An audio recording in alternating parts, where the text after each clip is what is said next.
Hey, what's up everybody?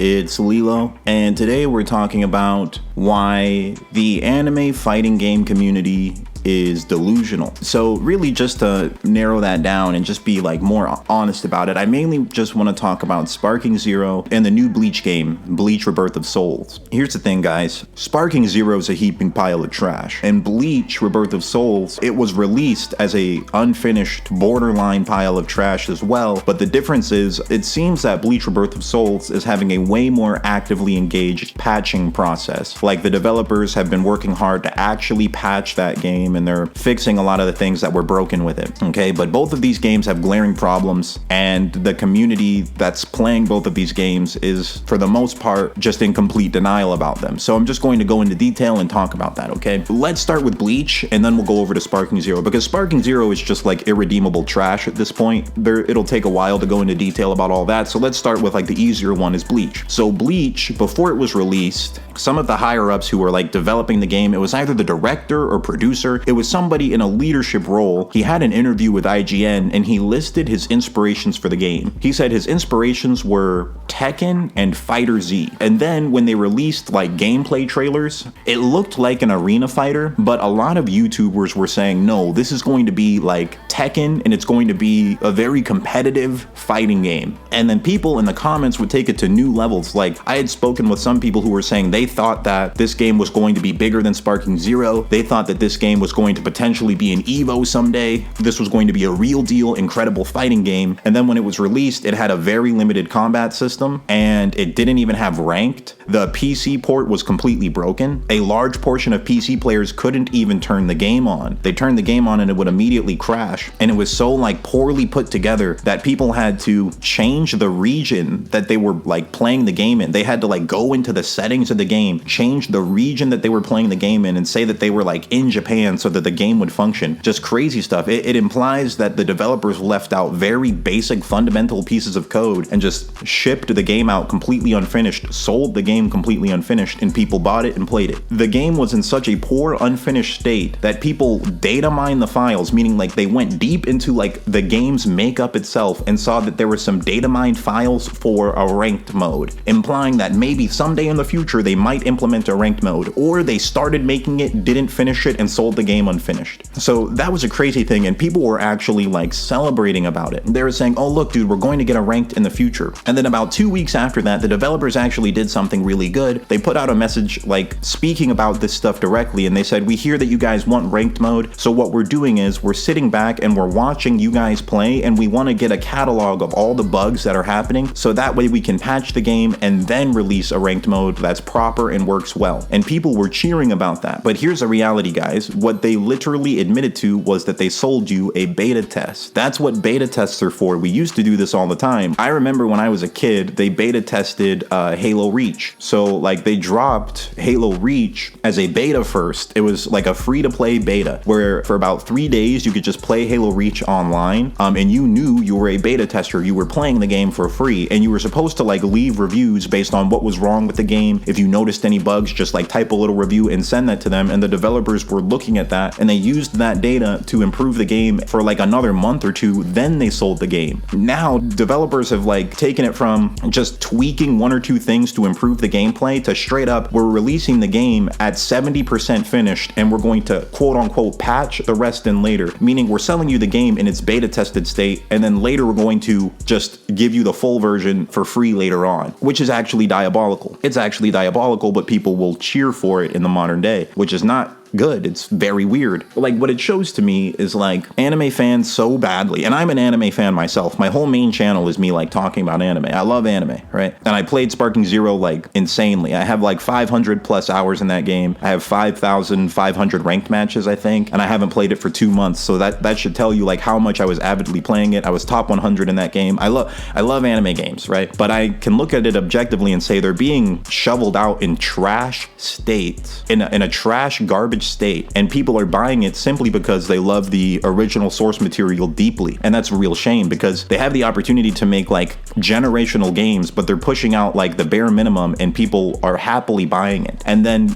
YouTubers who base their whole channels on these games are defending it, and they're getting angry at people who are giving valid, honest criticism and saying that the people giving valid, honest criticism are the ones who are killing the game. No, no, no. The developers are killing the game by releasing it in an unfinished garbage state, and you are coping, trying to make the game something that it's not, and giving us fake promises. You're believing the promises even though they're not real yet, and you're trying to make everyone else believe them too. And this is just a video game. Why would we believe that? They have a proven track record of shoveling out trash. With Bleach, I'm seeing this happen right now. The Bleach game is a very mediocre game. It's a mediocre game, guys. If they were not Bleach characters, almost no one would be playing it. I mean, the reality is, the people who are defending the game right now, if they were not fans of Bleach, they wouldn't like the game. They're liking the game because it's Bleach, and it's the only Bleach fighting game in the world. That's why that's why they like it. There's no competition to compare it to, because it is literally the only, like, quote unquote real Bleach fighting game in the world. So it's by default the best Bleach fighting game ever made. We have like some really trash garbage ones for the Wii that came out like 15 years ago, but those are just such like legacy old games, and they were like made so unseriously that they're not even worth counting. This is technically the best video game in the world from a Bleach perspective, the best Bleach video game ever made. So if you're a Bleach fan and you've been hungry for Bleach content for years, you will happily play this game for a long time and just get straight up carried by the nostalgia, straight up carried by the ability that you're able to control these characters that you've liked for so long. But if you were not a Bleach fan, you would not be giving this game even half the defense. You would just objectively look at it and say it's unfinished and it's not that good. And if you look at the active players right now, the numbers are pitiful. Okay, yeah, these are absolutely diabolically pitiful numbers, guys. Right now, I'm looking at Bleach Rebirth of Souls active player numbers on Steam right now. It has 629 people in the game at this very moment, and it started with a peak of 6,000. So, just like Sparking Zero, this game has also lost about 90% of its entire community. The peak number was 6,709. 90% of that is 6,038. It literally, like on T, has lost 90% of its player base already. Okay, the same thing that happened to Sparking Zero has happened with Bleach. It's already lost 90% of this player base, and this game has not even been out for a month. And now the people who are like making their whole channels based about this game are upset about it. They're frustrated and they're saying, oh, it's the community's fault. You guys killed the game. Brother, no, the developers killed it by releasing an unfinished piece of trash that was carried by the Bleach title. And the game has potential to be fantastic. But the reality is, you're supposed to make that potential unleash before release date. You're supposed to release the game finished. You're supposed to release the game great. If the game was great on release, it wouldn't have lost 90% of its players by now. And I see people online saying, man, why is this game dying so fast? Well, maybe it's because there's no ranked mode. Maybe it's because it's literally a fighting game with nothing to do in it. But you know, the common sense first things you think are probably the reasons why it's not doing well, rather than blaming it on the players who are just using their logical reasoning to look at the game and say, yeah, this isn't what I was promised, so I'm going to play something else. Like, here's something to really just think about. Let's say you get someone who's not a fan of anime and he wants to play a fighting game, okay? He has $60 to spend. Why in the world would that person spend $60 to play Bleach, this fighting game for Bleach that doesn't have a ranked mode, that only has 600 active players on Steam, when they could play Street Fighter 6 that costs the exact same amount, has 25,000 active players on Steam at the exact same time, is 2 years older and has many magnitudes more players, has an entire competitive community scene. Like, Street Fighter 6 is a fighting game dream. It has tons and tons of tournaments. You can do local, you can do gigantic tournaments. They have $1 million cash prize. It might be the only fighting game in the world where if you win one of the biggest tournaments, you get $1 million.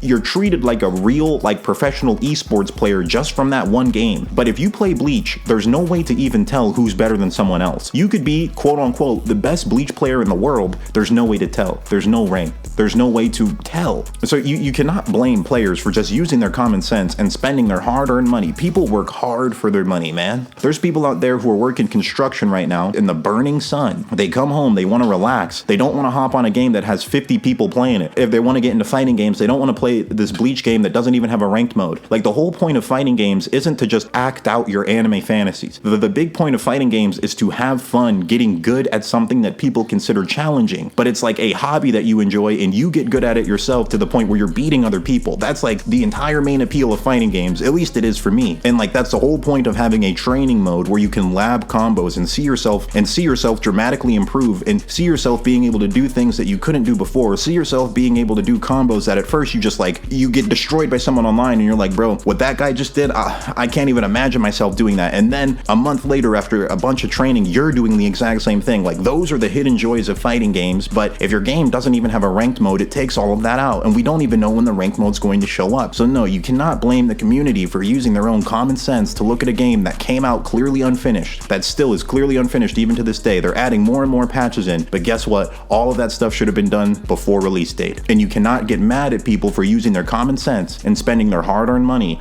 on something that's actually finished, rather like Street Fighter 6, rather than spending it on Bleach, something that YouTubers hyped up as a real fighting game, the next Tekken, the next this, that, the other, when it's none of those things. It has the potential to be those things, but currently it's not there yet. To be completely honest with you, I don't think the game should have been released for another 2 or 3 months, and they should have put out a beta test. The release day should have been a beta test day, and this whole time could have been beta test data, then the hype would be warranted. And guess what? I bet you when the game actually released, the player count would have been higher than 6,000. So that's on them. You cannot blame that's on the devs. You cannot blame the players for that, guys. I'll just briefly talk about Sparking Zero. The game's hot garbage, and the devs do not care about it whatsoever. They just clearly don't. Like, the game has had game-breaking glitches in it for months. Like, one of the most diabolical things I ever saw in any game period was there's this point in the game where they added in a patch that fixed a lot of the like broken mechanics that should have never been in the game in the first place. It took like about 5 minutes of playtesting to realize so many mechanics were broken, but apparently the devs didn't even do that. And then they patched it like a month or two into the game, but that patch broke